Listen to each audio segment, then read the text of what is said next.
Hey everyone, and welcome to Moments of Reckoning. I'm Kristen Zeman, and I'm here with my co-host Chris Tunney.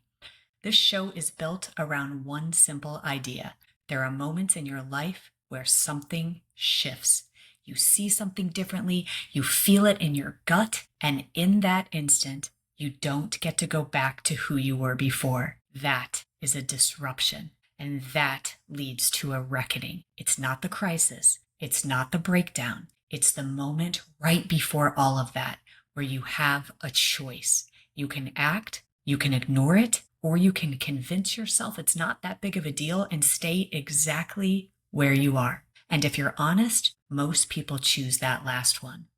This podcast is about those moments, the ones that disrupt you, wake you up, and force you to decide what happens next. And today, we are kicking things off with a story that sounds ridiculous on the surface, but actually gets right to the heart of it. It involves an international flight, a very poorly timed decision, and two people trying to navigate an airport while completely out of their element, mentally and physically. And somewhere in the middle of all that chaos is a real moment of reckoning. Let's get into it.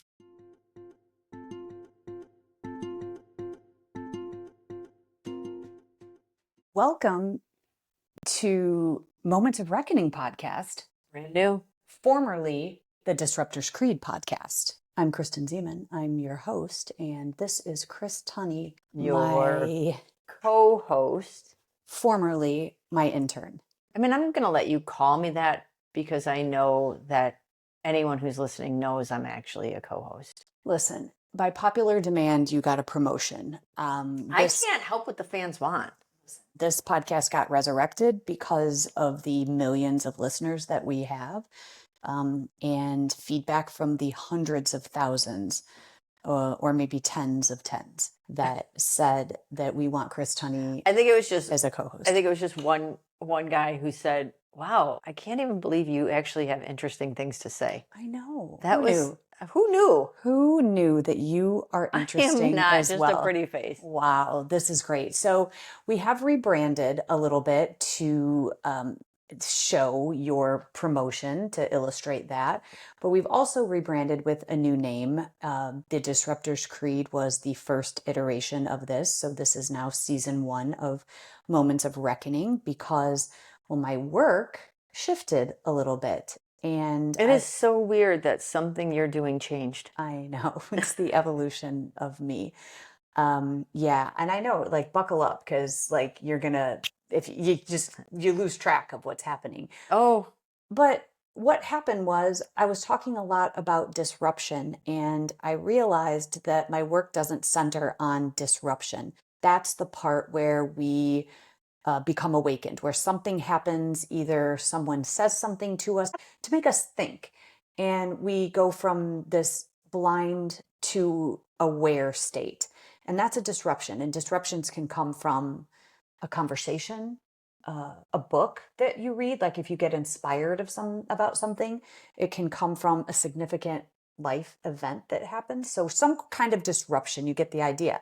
But then next, that is the moment of reckoning. That is what I want my work to focus on. And moments of reckoning are moments of truth and choice. When you become disrupted about whatever it is in your life or in your work, and now what you do next. well, yeah. I mean, it's understanding that there are these moments that once you know, you cannot unknow. That's right. Exactly. And you can't go back. That's the interesting part, is once you know, you can't unknow, and you can't go backwards to blind. Right. But there's also people who will have that moment. They then now see what they can't unsee, Mm-hmm. and they choose to do nothing. They don't have a disruption. They Well, just, no, it's still a disruption. You're right. It's a disruption in the way that they're thinking because they can never unknow it, but they could choose still to do nothing. Exactly. And that's why this is Right. called moments of reckoning, because when you follow this pressure gauge, it goes from blind to aware, and the disruption causes the awareness. And then you go to the moment of reckoning, and that is where you choose to act, where we basically either fight, flee, or freeze. And that is where my work is now centered. And I want to figure out the thing before the crisis and why some people absolutely do nothing. So anyway, to kick us off, we thought we would recap a little bit of a moment of reckoning that I had, and I'm speaking just in general to leaving the country because it is a little nerve wracking to go Oh, into that's what you're unknown. going to talk about. What did you think Okay. I was going to talk I about? thought you were going to talk about the moment of reckoning that you had on the airplane. No, that was, we're going to get there. But this whole blog post that I wrote for my subscribers um, was about this red card that we received. But let me back up because that was the moment of reckoning for me is the idea that we moved out of our comfort zone and didn't know what to do. So we went on a trip to first Paris was our first leg of our trip, and then to Lisbon to go to a wedding of a dear friend of ours, their son. And then we decided to go back to France, but to a different region. So the last time that we traveled internationally, we went to Spain. And we took a night flight and we woke up in Spain. But the reason that we woke up in Spain is because, dear listeners, we took sleep gummies. We did. Well, and here's the thing. First of all, they're legal. Second Sure. of all, I found that easier than the stories I've heard with people who take Ambien Oh, or like if yeah. I take like a Tylenol PM, and you're the worst because Oh. if you take a Tylenol PM or a Benadryl to try to sleep, you're in a fog the next day. Totally. So funny, our children taught us about this. One of our children. One of our children, you're right, it was just one of them, taught us about this, and there's no after effect for either one of us. So We tried it. we tried it. We could take this sleep gummy. So we get on the plane to Spain. The seats are messed up. I'm in a middle seat. We both take this gummy, and we wake up 8 hours later with someone asking me if I want a roast beef sandwich. I woke up with drool on my face and I was like, wait a minute, is the flight over? And that was like an 8-hour flight. It was fantastic. And I thought, well, this is the first time I've ever taken a sleep gummy. What do you call it? Indica? Indica gummies? Yeah, Indicouch. Indicouch. Indicouch. So I'm a big fan. I hadn't taken it since, but fast forward to our next international trip. and we're like, man, that worked so well the first time that we're going to do this again. And so we did. So we fly from Florida to Philly, and our flight is leaving at 10 p.m. and it's another overnight flight to Paris. And so I'm really excited. I'm like, man, we did this once. This is going to be so cool. And we have better seats this time. There was just the two of us in them. We upgraded. Perfect. Yeah, we treated ourselves, and we are sitting in business class, and you took your gummy. And we had like boarded first. We were in group 1, boarded first, and you took your gummy. Okay. The doors had been closed. Okay, and then you took your gummy. And then I took my gummy because now it's closing in on 10 o'clock. I realized the flight's only 7 hours. I want to go to sleep quick, and I know it's going to take a half hour or so to kick in. So I take the gummy because I want to sleep because I'm so excited about this trip to Paris that I want to wake up refreshed when we get into Paris, and I want to go, go, go. Listeners, what we failed to mention is that these are 10 milligram gummies. So for those of you who dabble, that is absurd. It is an absurd amount for people who don't do gummies, okay? Like now, I mean, I get this. I understand this conceptually. So anyway, you pop your gummy first. So I decided to wait because I fly all the time. And I said, I am not taking this gummy until I know that we are going. And sure enough, You all the jinxed doors, us. you say I jinx, but I'm just the realist. So what happened was the doors closed. I could hear the engine revving. The flight attendants were like getting ready to buckle up into their jump seats. And so I think now this is a great time to take my gummy. So I pop my 10 milligram gummy. I put my sleep mask on. I take my shoes off. I curl up into a little ball. First of all, I think it was about 10 seconds after you popped it into your mouth and swallowed it that we hear, attention, at this time. He said, oh, I won't forget this, because it hadn't even like really kicked in yet. And he said, hey friends, I've got some bad news from the cockpit. He said, our satellite system has gone out and we've had someone here looking at it, but as For the of right, past 30 minutes. So they yes, didn't even tell they us didn't this even was tell a us. possibility. So he said, as of right now, this plane is out of service and everyone needs to disembark the Apparently, plane. we can't fly over the Atlantic Ocean without a satellite system. Okay. That's fair. Okay, that's fair. And I had just ingested this 10 milligram gummy and it starts to kick in and I'm in full panic mode because what this gummy does to me is knock me out cold and I could barely move my feet. So this is what happened. We get off of the plane and I don't know how that even occurred because we were both like the blind leading the blind.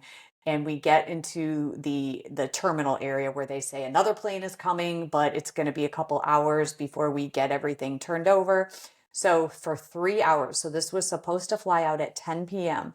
You and I are high as a kite and I am freaking out because I'm trying not to fall asleep because I know that if we fall asleep, we are going to miss this plane. Well, and what you don't know is that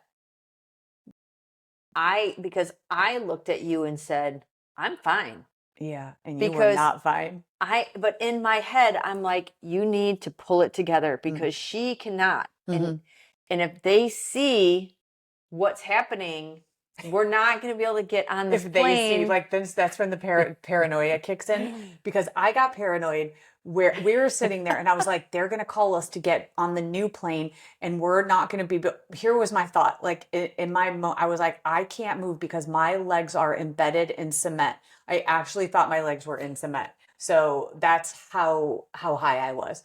And then I kept dozing off or closing my eyes and I would open my eyes because I was afraid that you were going to walk away. I was wondering why you kept looking at me. Because I was paranoid. I thought you were going to leave. And then if you left, there's no way I could get on the plane. Like I couldn't move. And so here we are. And I just kept looking at you. And I'm not even kidding y'all. For 3 hours, Chris Tunney sat there and like just stared straight ahead. You did not pick up your phone. You didn't pick up your little Nintendo Switch that you brought to play. You sat there and it was. And I didn't even lean back. I sat straight up. And then I started laughing just hysterically when I saw you just staring straight ahead. So I was paranoid you were going to leave. You were paranoid you were going to fall asleep. So it was not a pretty sight, but somehow we made it onto the plane and we took off. But that was the weirdest experience I have ever experienced. I think you were sleeping before takeoff. Oh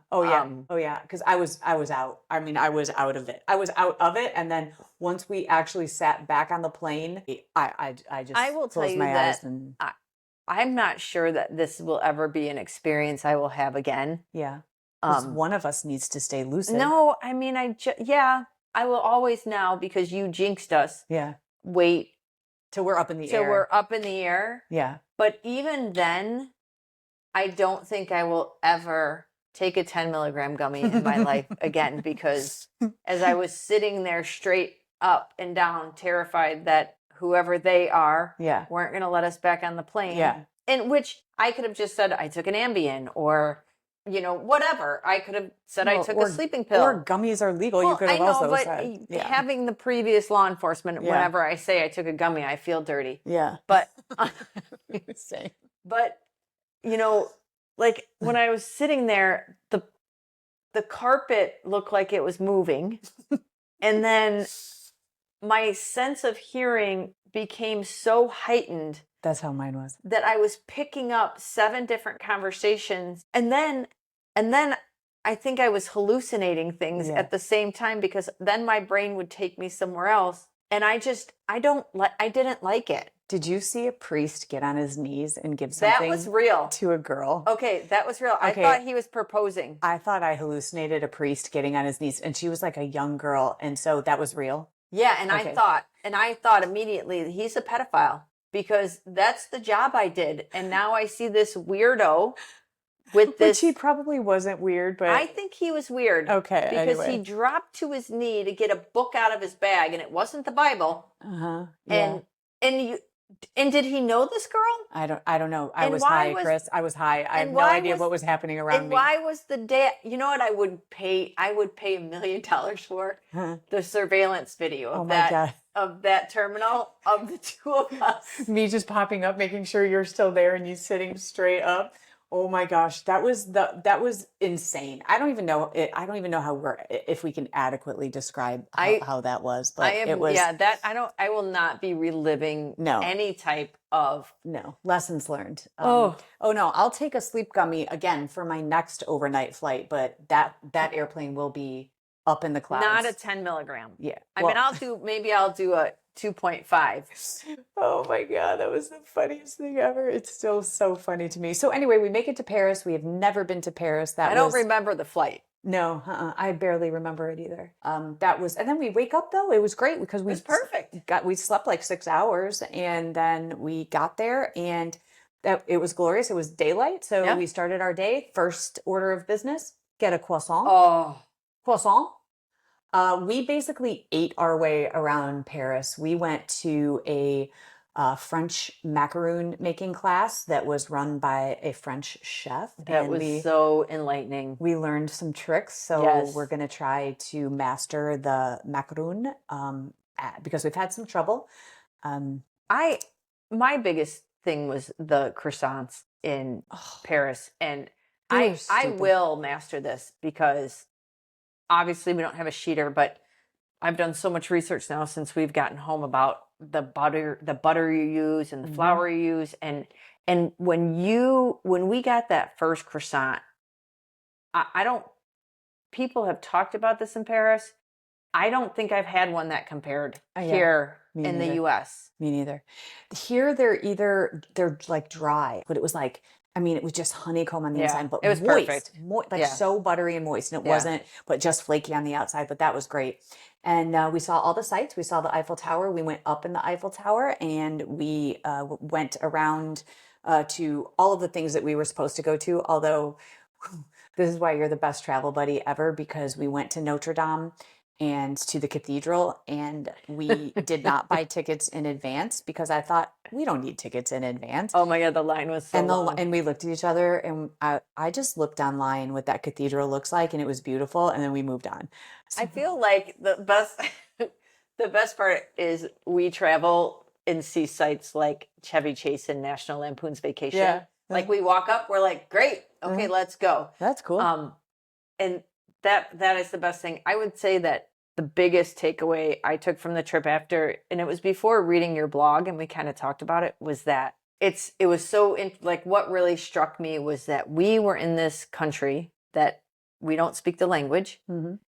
and people were so welcoming to us that they were helpful. The guy in the airport that was on at the other end of our trip, but when we first got there, people were so, even the people in the hotel, we walked in, we were like, you said bonjour, and what happened? Okay.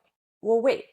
People told me Parisians are rude and you need to lead with bonjour. So I led with bonjour. And then what happened? And then they started talking French very fast at me because they assumed, because I can rock the bonjour. So they assumed that I was French. And then I was like, oh no, I'm just a dumb American. So I scrapped that advice and started saying, hello. Yeah. So everywhere I walked in, I'm like, hi, or good morning. Like I let them know immediately I was American. Like, howdy, I'm a dumb American. Yeah.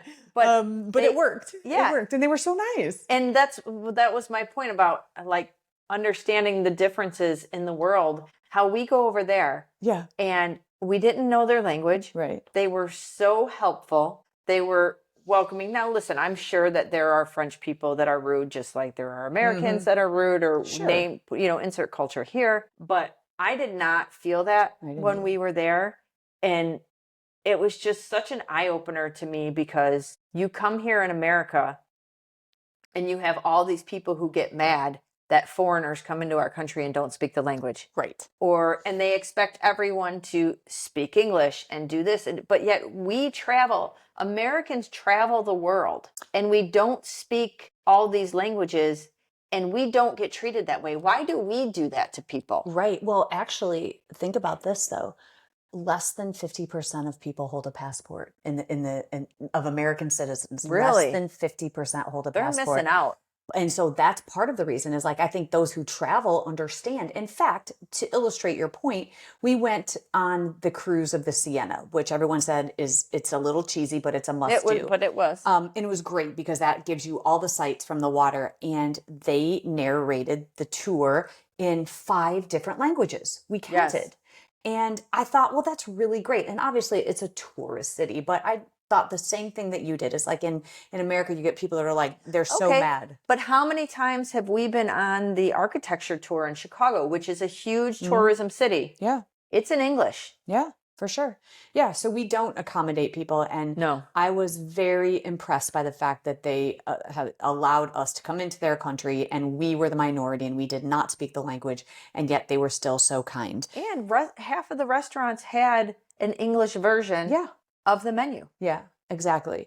So it was when we went from Paris to Lisbon that we ran into a little snafu. And this was not a major snafu, just a little one, but we packed in carry-ons. And we did this purposely because the last time We've had luggage lost. Luggage has been lost. And so we thought we are not doing that anymore because our luggage didn't get returned to us in Dubai for 3 days. And Tell the listeners what it's really about. You have such an impatience on waiting for our bags. Oh, I hate the baggage claim. The baggage claim area is actually one of the places that piss me off the most because it's almost as bad as standing when the plane lands because it's like then your butt's in someone's face. But when people crowd the carousel, this is a whole other podcast. People crowd the carousel and I'm like, just stand back. And then when your luggage shows up, step forward. But instead, no one can see the luggage because everyone crowds it. Oh, it makes me so mad. So not checking a bag is the remedy to that. So we made a pact that we will, no matter where we go, we will always try to cram it onto a carry-on. So you had this great vacuum pack bag that we put our clothes in and it sucked all the air out of it. And we were able to fit our clothes into 10 days. 11 days. 11 days, 2 a carry-ons. wedding, and a rehearsal dinner. Yeah, so we had dress clothes and shoes and we did it.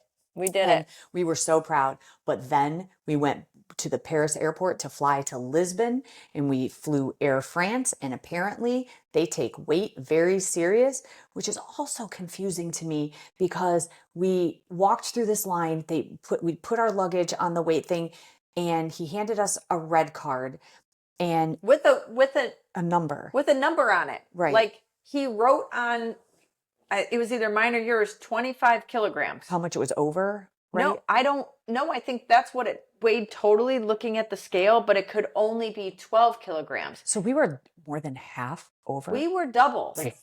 So anyway, so we get this red card and he doesn't speak English except he tries to tell us to go to counter number 5. And we're standing there and I see that this is probably not right. And I know that we were looking very lost and very confused. And I was panicked a With little. red cards. With red card, holding red cards.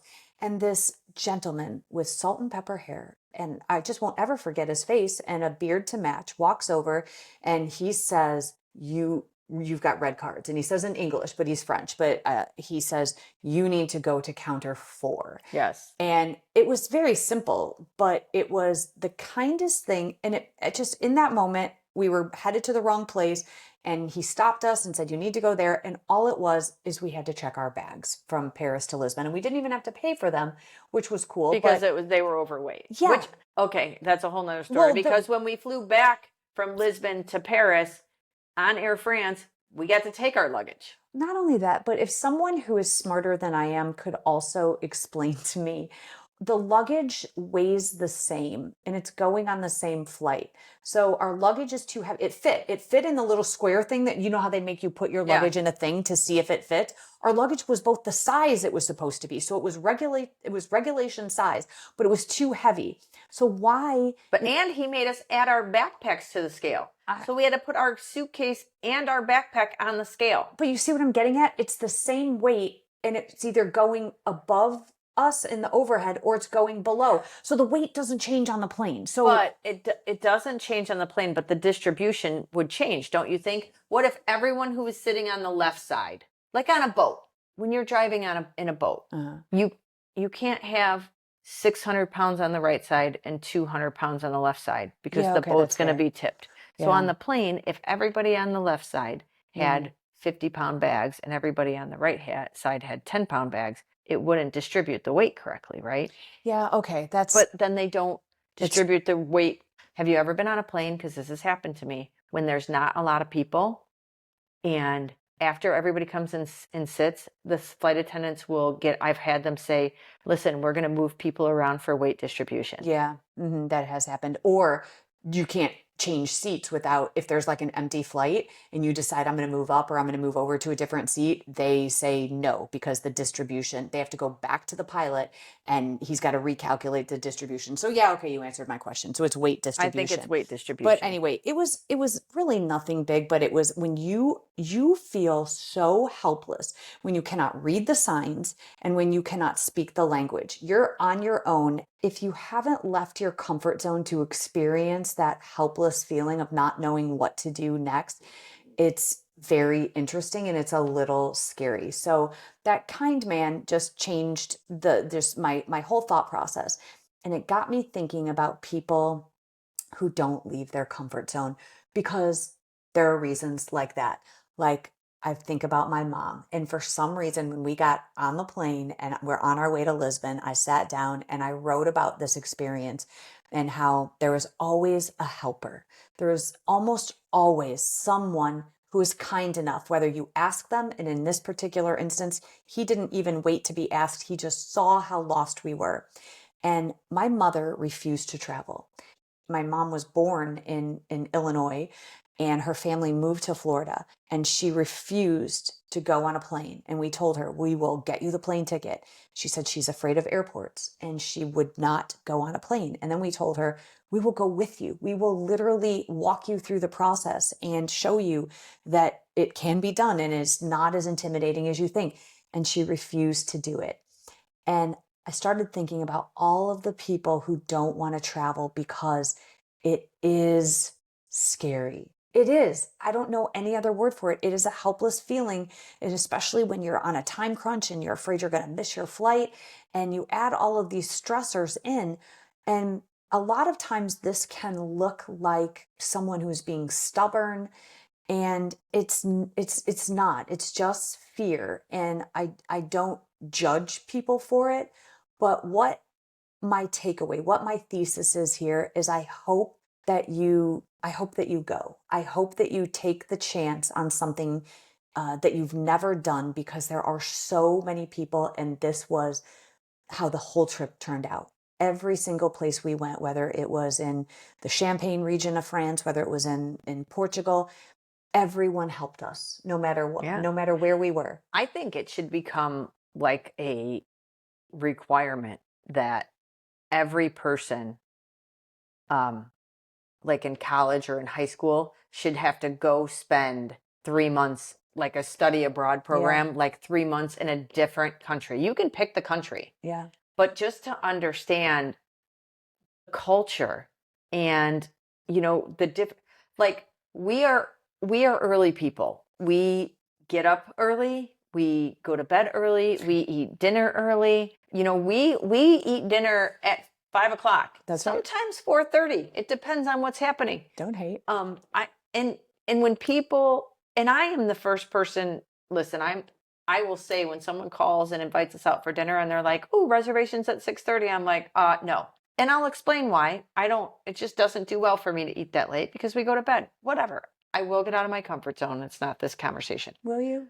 But we go to France, and when we were in Spain and when we were in Italy, these restaurants don't even open until 7 p.m. They literally close down and reopen at 7 p.m. So the only resis I could get for restaurants And there were were a at couple 7. nights that we ate dinner at 8 p.m. And it was great. lovely. We were in the country. We assimilated to the Yep. country. Mhm. But that's Yeah, it's kind of cool. it. But if you don't know that, Yeah. look at how much we would have never known Yeah. if we didn't go to these places that weren't here. Oh my gosh, that is so true. I've learned so much about the culture and just talking with that pastry chef that we learned from, and just having conversations with people. And that is why on vacations I like to plan just enough ahead of time, just enough in advance, and then sort of let the wind blow us into where our next destination is, and